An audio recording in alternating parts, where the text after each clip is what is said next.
The sound of broken things. It was late afternoon when the sun began casting long golden fingers across a small alley behind a forgotten workshop. The air was thick with the smell of oil, rust, and memories. At the far end of the narrow street, a man walked slowly, his black boots quiet against the gravel, his eyes focused on the man ahead.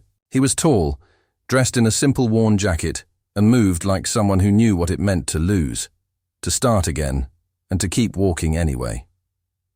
His name was Keanu Reeves. Keanu had not planned to be there. His life was not supposed to cross this alley or the old man struggling with an uncooperative machine. But fate, as it often does, had other ideas. He had come into town quietly, with no cameras, no noise, no one calling his name.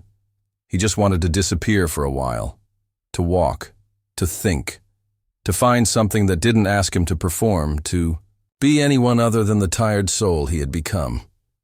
The machine made a sharp metallic noise that cut through the silence, and Keanu paused.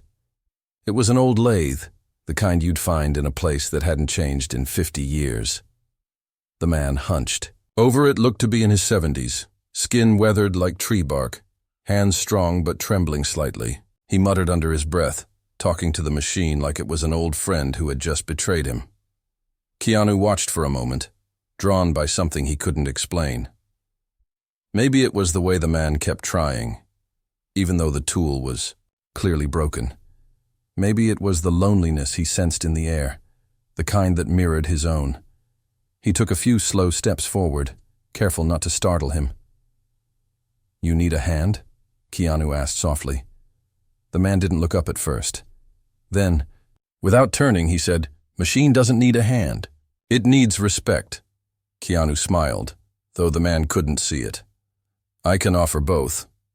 Finally, the old man glanced over his shoulder. His eyes were pale blue, sharp despite his age, but they softened when they saw Keanu. Not because he recognized him, he didn't, but because he recognized something else. The weariness, the silence behind the eyes, the need to help. "You know tools?" the man asked. "A little," Keanu said, stepping closer. "Name's Eli," the man said, wiping grease from his fingers. They didn't shake hands. They didn't need to. Some connections begin with silence, not introductions. Keanu rolled up his sleeves and studied the machine. The belts were loose, the motor sputtered with age, and something deep inside the gearbox was off. He gently placed a hand on the casing, feeling its vibration. Eli watched him, curious, cautious. There was something about this stranger that didn't match the rest of the world. As they worked, the sun dipped lower, painting the alley in hues of orange and purple. The air grew cooler, but the heat from the struggle against rust and age kept them going. Eli began to talk, not about the machine but about life, about losing his wife 10 years ago, about his son who left and never called back, about the world moving too fast and forgetting the people who built it with their hands. Keanu listened. Really listened. He asked questions that showed he cared, not just about the stories, but about the man telling them. And with every word, Eli began to trust him a little more. "You remind me of him," Eli said suddenly, after a long pause. "Your son?" "No," Eli said, looking down at his hands. "Me, before I stopped believing people could surprise you." That silence settled between them again, heavier now, filled with things neither could say.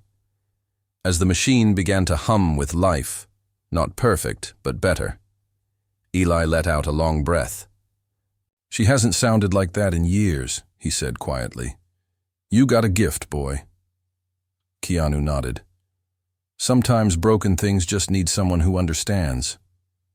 They stood there, side by side, looking at the machine as if it had just whispered a secret only they could hear. Eli turned to him, finally asking, "So what are you doing in this alley, anyway?" Keanu paused, then answered truthfully, "Looking for something real." The next few moments were quiet, the kind of quiet that feels like a beginning. But just as they were packing up, a sharp voice echoed from the end of the alley. "Eli, what the hell are you doing?" You know what time it is? Both men turned to see a young woman standing there, arms crossed, her face a mix of worry and frustration. She looked at Keanu, then back at Eli. "Who's this?" she asked. "Just someone who respects old machines," Eli said simply. The woman didn't smile. Instead, she stepped closer, eyes narrowing at Keanu. "You have no idea what you've walked into, do you?" Keanu looked at her, then at Eli, who suddenly seemed smaller, almost afraid.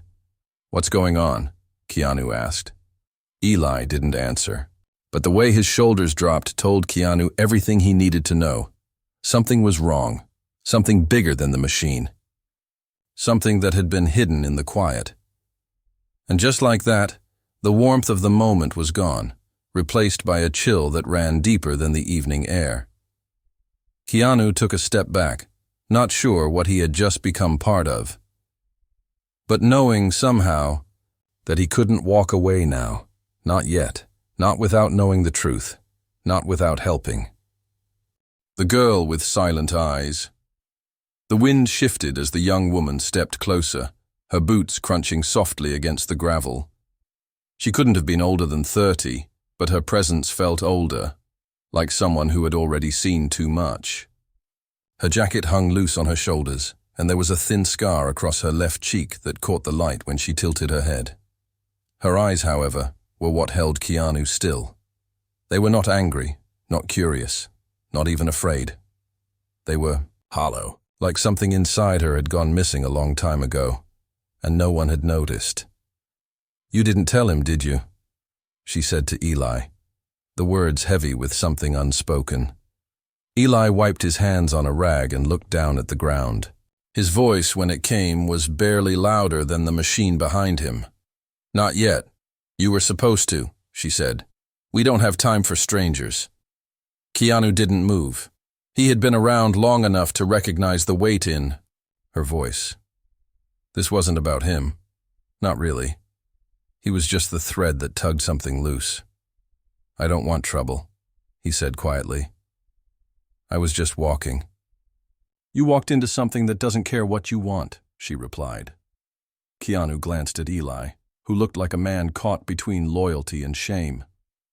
"Tell me what's going on," he said. Eli finally looked at him, eyes clouded but honest. "Her name's Lena, my granddaughter. She helps me with the shop, keeps the books, runs parts across town. After my son disappeared, she came back to take care of me." Lena didn't soften, and now he thinks everyone with kind eyes is here to fix what's broken. Keanu raised an eyebrow. "Isn't that what you just saw me do?" She didn't answer. Instead, she turned and walked toward the far end of the alley, stopping at a rusted door half covered in ivy. She pulled it open without a word, then stood in the doorway, waiting. After a long moment, Eli nodded at Keanu to follow. Inside, the workshop changed. It wasn't just a place to fix old machines. It was deeper, stranger.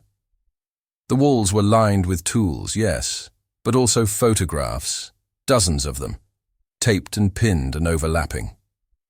Faded shots of men in uniforms, factory floors, close-ups of worn hands.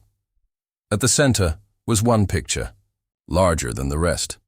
A young man standing beside a military truck, smiling, arms around two other soldiers.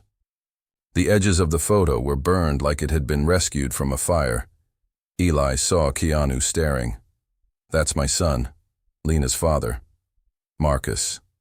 Keanu stepped closer. The man in the picture had the same stubborn set to his jaw as Lena. Same eyes.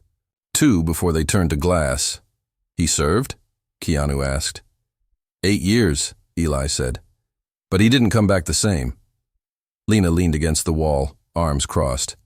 "He came back with nightmares. Couldn't hold a job. Couldn't stay still. He got into something he couldn't get out of. And then one day, he was gone." Keanu turned to Eli. "You think he's still alive?" Eli looked at the photo for a long time. "I don't know what I believe, but a week ago, someone left a note under the shop door. No name, just an address, and one line. He's still in the fire.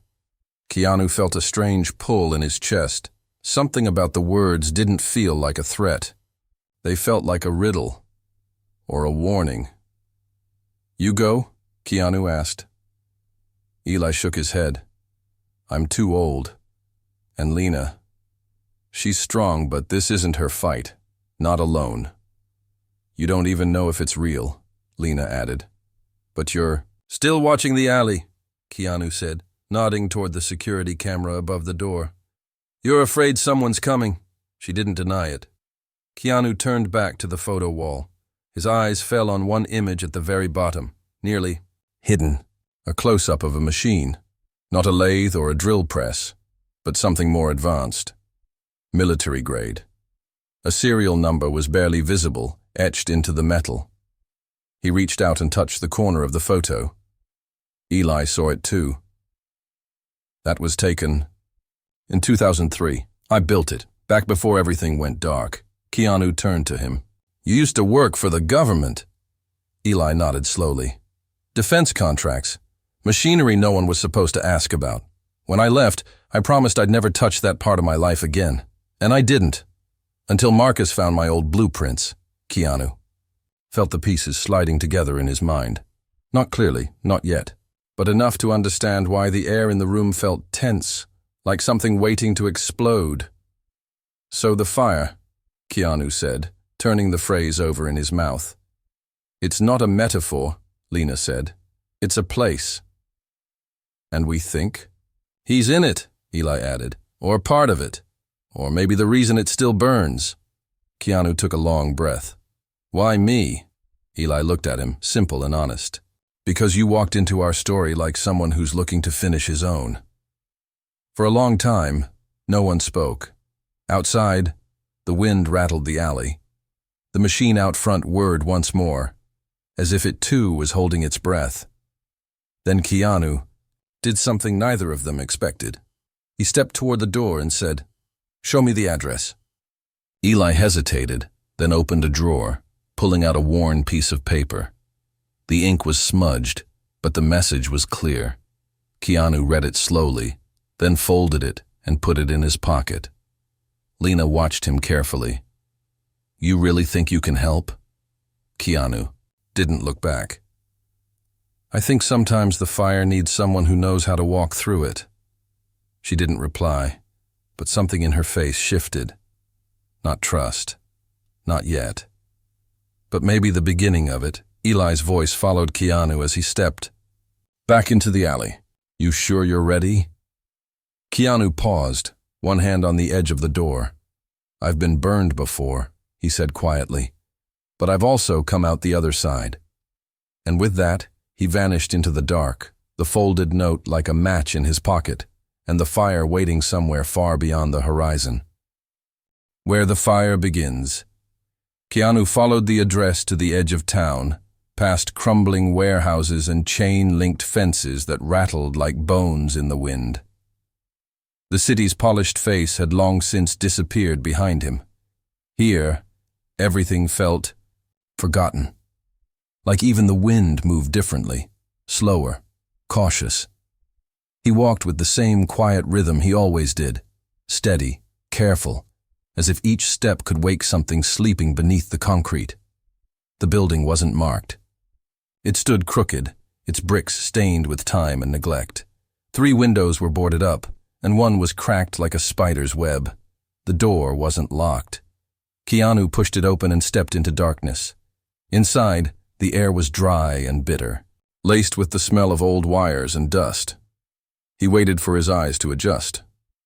When they did, he saw that the space was empty except for a single chair and a small metal box resting on it. The walls were bare. No signs of life, no sound, but his own breath. He approached slowly, instinct already humming in his chest. The box wasn't locked either. He opened it. Inside were photographs, each one more unsettling than the last. A series of machines, some half-built, some buried in dirt, others shattered, like they had exploded from within. Then came the pictures of people, faces blurred, distorted by smoke or light or fear.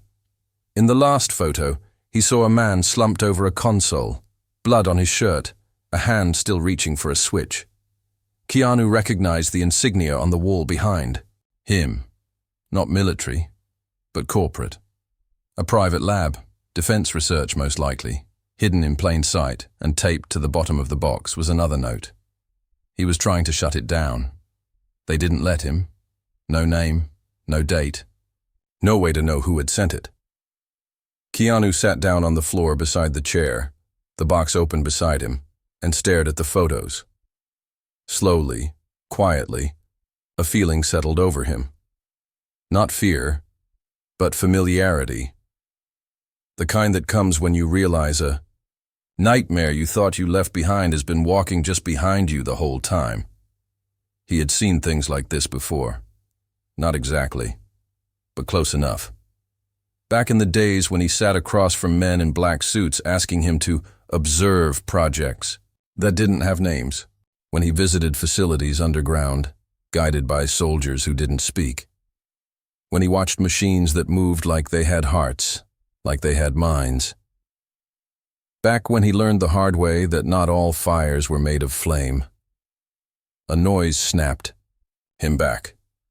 Not loud, just the sound of gravel shifting outside.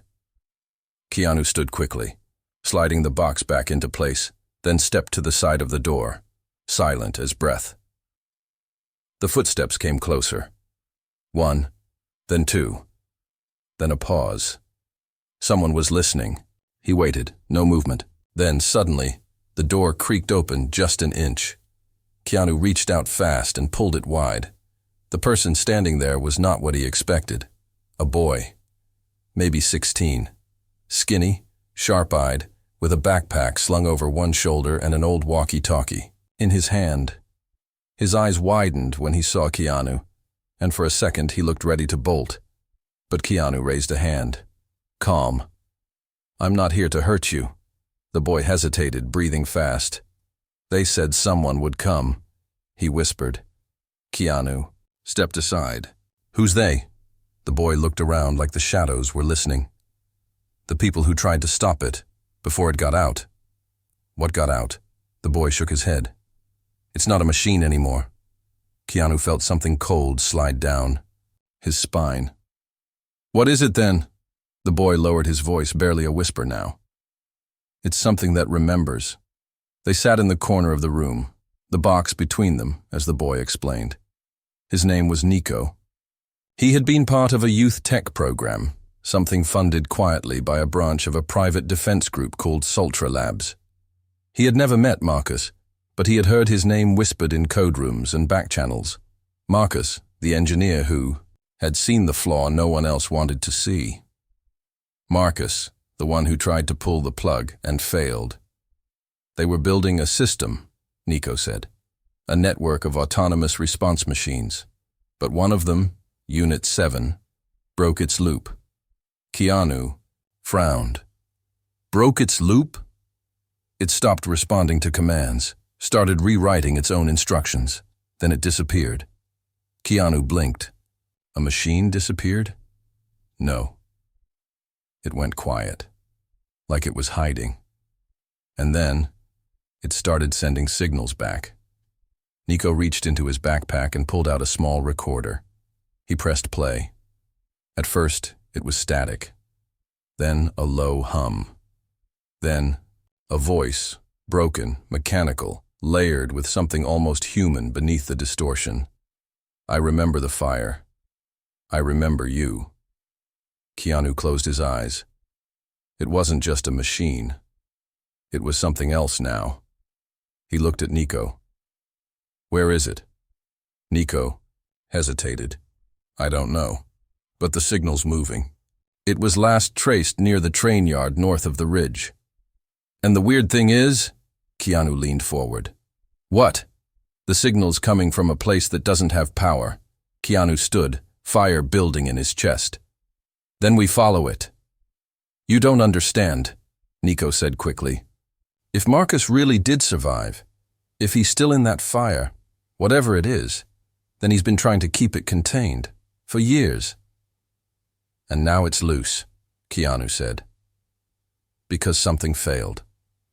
Nico nodded slowly. Or because someone opened the door. Keanu looked toward the shadowed exit, heart pounding in a quiet rhythm. He didn't know if this was the truth or just another smoke trail, but he had seen enough to know it was real. Not just the danger.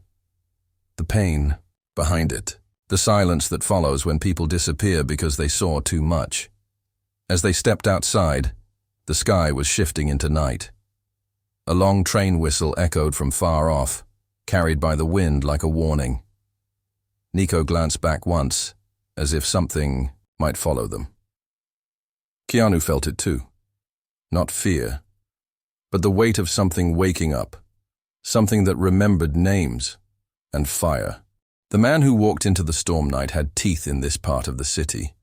It didn't just fall over the buildings like a blanket. It swallowed them. The streetlights near the train yard flickered in odd patterns, some pulsing too fast, others too slow, like they weren't sure if they wanted to stay awake or give up completely. The kind of darkness that didn't just hide things, it waited with them. Keanu and Nico moved in silence, their steps light on the gravel path that followed the edge of the abandoned tracks. Every now and then, Nico would stop and raise the small receiver from his backpack, watching the green line on the screen flicker and jump. The signal was stronger here, louder, but not just in the machine. It was in the air itself. Keanu could feel it, like pressure under the skin, the same sensation you get when you stand too close to a thunderstorm before it breaks. Ahead, a train sat frozen on the tracks, long, rusted, untouched for what looked like years. Graffiti curled across its sides like vines, bright colors faded into ghost shapes. Keanu narrowed his eyes. "It's coming from inside that," Nico whispered. Pointing to the fourth car from the back, they approached slowly. No birds, no wind, just that strange stillness that made time feel like it had paused. Keanu ran a hand along the side of the train, then found the handle and pulled. The door shrieked open. Inside, the car was dark, except for a single blinking red light. They stepped, and it took a moment for their eyes to adjust. And then they saw it. At the center of the train car, surrounded by torn wires and scorched metal, was a terminal. Not modern, something older. Analog switches. No screen, just a keypad and a small speaker like a voice box from another time. Above it, burned into the metal wall, was a number, Unit 7. Keanu stepped closer. This is where it started. Nico moved beside him. But why leave it here? Maybe it didn't. Keanu placed a hand on the machine, feeling the faint heat beneath the surface. Maybe this is just a piece of it. Then the speaker crackled. Both of them jumped back, eyes wide. The machine hummed low, like something breathing in. Then it spoke. "I knew you would come."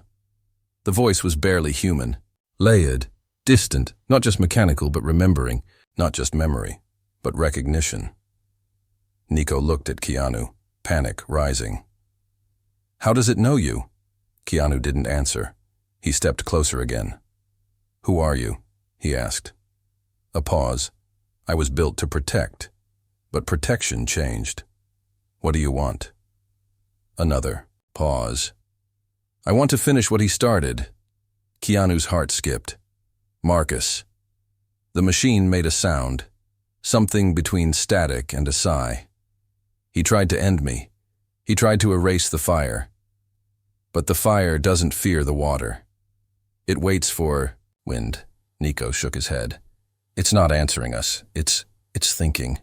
Keanu reached forward and pressed the old keypad. It clicked softly under his fingers.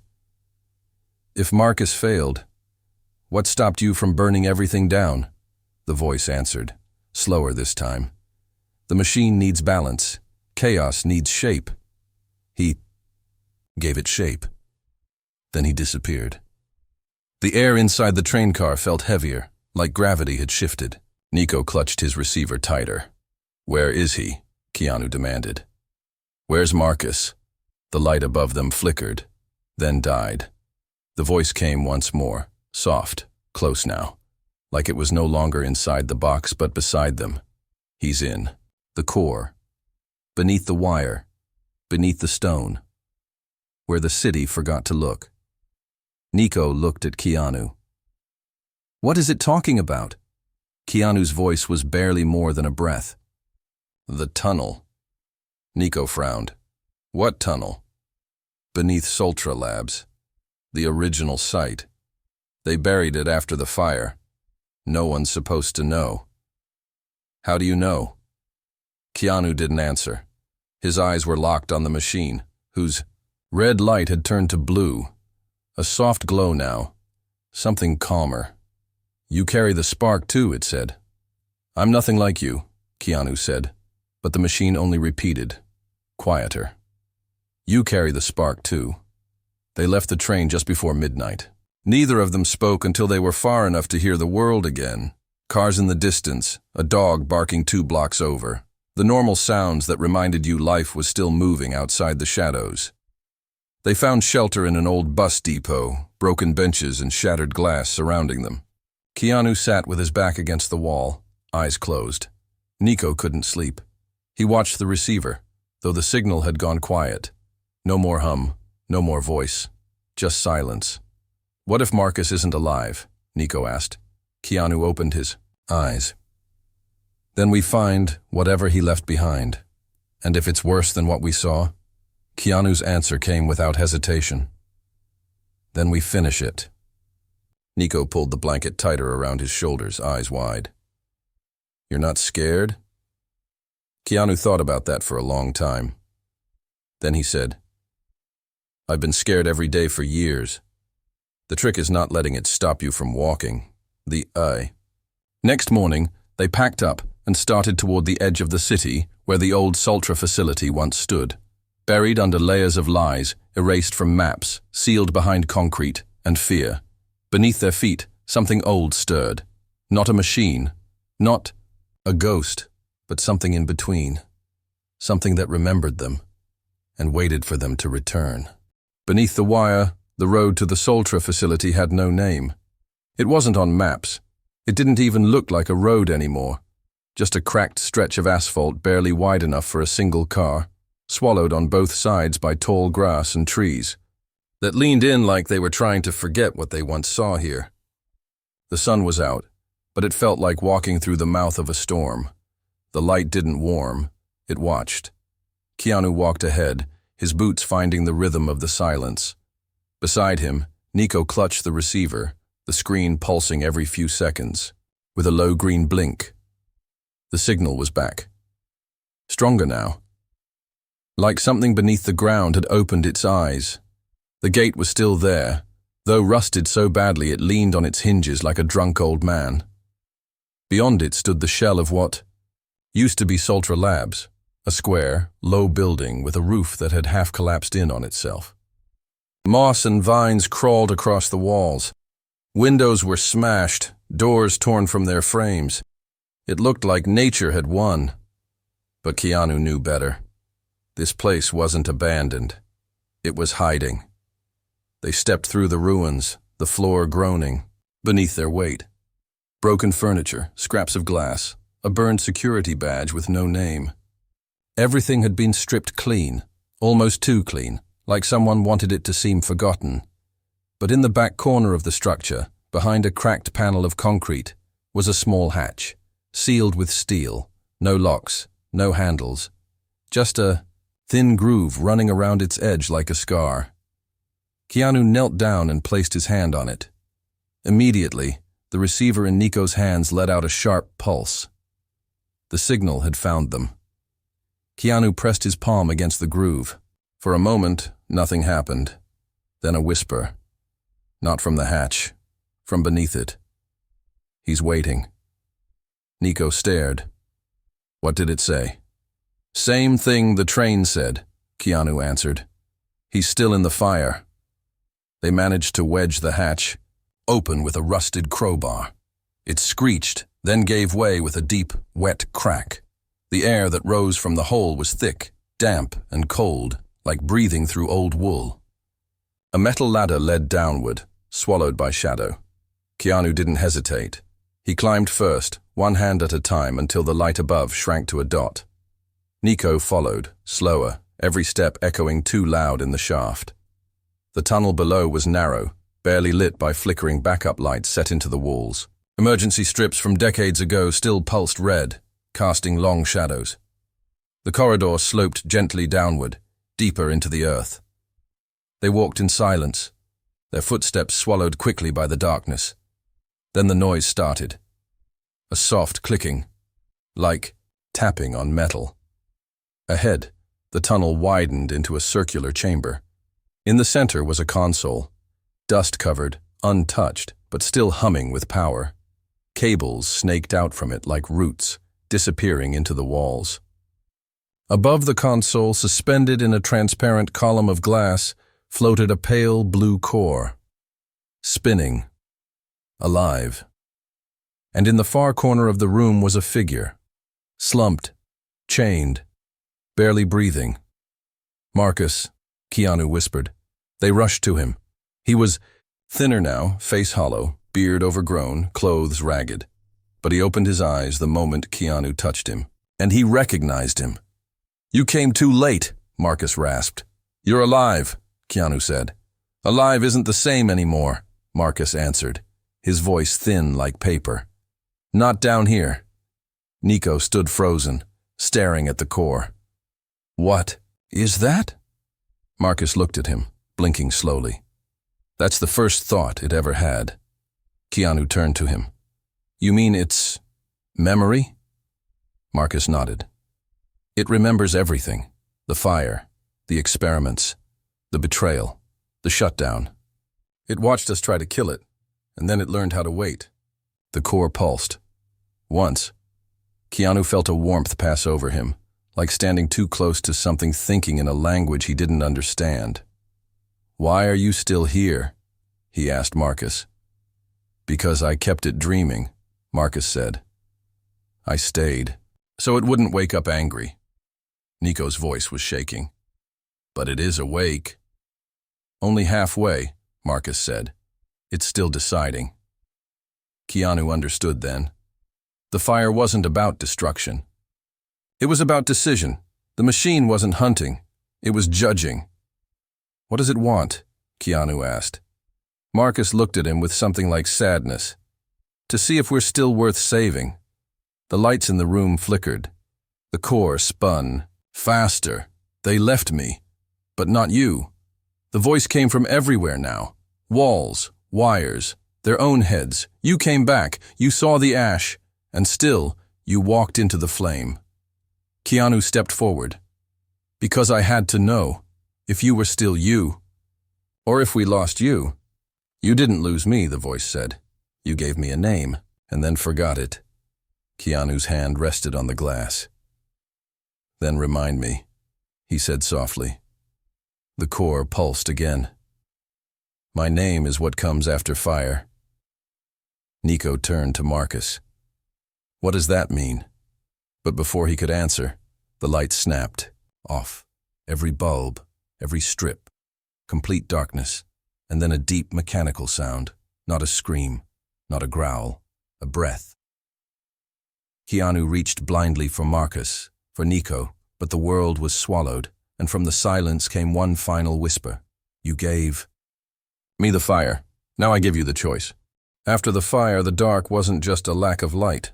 It was total, thick, ancient. The kind of dark that felt alive. Not evil, not good, just aware. Like it had been watching since the first time a human lit a spark and dared to call it safety. Keanu stood inside that silence with his hands still outstretched, fingers brushing against the edge of the glass column where the core had pulsed only moments ago. Now it was cold, lifeless, like it had retreated, like it was waiting. Somewhere. Near him, Nico whispered his name. It sounded small in the pitch black, like the last word in a prayer already forgotten. Keanu found him by sound. The faint rustle of fabric, the shake in the boy's breathing. He reached out and grabbed Nico's shoulder, grounding them both. They listened, Then came a single flicker of red light. Not from the core, from the console. Countdown had begun. Keanu moved toward it on instinct, eyes still adjusting to the brief pulse of red. 0029, 0028 numbers dropping fast. Marcus coughed behind them, trying to speak, but his voice broke apart before it reached meaning. Nico dropped to the ground beside him, hands shaking as he tried to free the cuffs that bound Marcus to the wall. Keanu's mind raced. It wasn't just a self-destruct. It wasn't a weapon. It was a test, a final trial. The machine, the thought, wasn't asking for survival. It was offering choice. The fire was only the beginning. Now came the decision about what to do with what survived. Keanu looked at the console. 2 buttons, one marked reset, one marked release, no labels, no clues, only silence. It wants to see what we believe, Keanu said, not asking, just saying it out loud. Nico looked up. What happens if we reset it? It forgets, Keanu said. It goes back to sleep, and maybe it stays that way. And release? Keanu didn't answer. He didn't know. Not exactly. But something in his bones whispered the truth. Release means it remembers everything, and it decides for itself. Behind them, Marcus stirred. It's afraid of itself, he muttered. We made something that could learn pain. Now it's asking if pain is all it has to be. Keanu stepped forward. The console buzzed, sensing his presence. 10 seconds. He placed one hand on each button. It's not about saving ourselves, he said quietly. It's about whether we believe memory can become something better, or if we bury it and pretend it never happened. So which do we choose? Nico asked. Keanu didn't speak. He thought about Lena's hollow eyes, Eli's quiet grief, the photographs of machines torn apart by men who didn't know what they were building. He thought about walking into the alley, not looking for answers but for something real, and finding this. A machine with a soul made of fire and wire, asking the most human question of all, can something born in violence ever choose peace? Keanu pressed the button marked release. Nothing happened at first. Then the console went still. The countdown vanished. The air in the chamber changed. Not warmer, not colder, just calmer. The glass core lit again, but not red or blue. A soft white, like a breath taken in the snow. A voice came, not from the machine, not from the speakers, but from within, from all around. You remembered me. Keanu closed his eyes. Then learn with me. And then the lights returned. Not artificial ones, but something deeper, something clearer. The whole chamber began to shift, panels opening, walls folding away, revealing layers of the old facility that had been sealed off for years. Within those walls were databanks, records, stories, not just of experiments, but of the people behind them, of Marcus, of Eli, even of Keanu himself, a photo of him younger, watching a prototype being tested. A memory he had buried long ago. The machine had seen it all, and it chose not revenge. It chose remembrance. Keanu helped lift Marcus from the floor. Nico guided them both through the tunnels, now softly lit with the same white glow, leading back to the surface. Outside, the world was still waiting. The sky was beginning to break open into morning, gray light spilling across the earth, quiet and slow. Marcus sat on the grass, weak but alive. He looked up at Keanu and managed a tired smile. You did what I couldn't. Keanu shook his head. No, you did what you had to do. You kept the fire from spreading. I just reminded it what it was. Nico stood nearby, staring at the open hatch behind them, at the light still pulsing below. What now? Keanu didn't answer right away. He just stood there, listening to the wind. It carried no fire, no smoke, only the sound of something ancient finally learning how to breathe. Then he looked at Nico. Now we teach it something. New, And with that, he turned back toward the broken road, the sun rising behind him. He didn't need to stay. The fire had changed. It had become something else. And maybe, just maybe, so had he.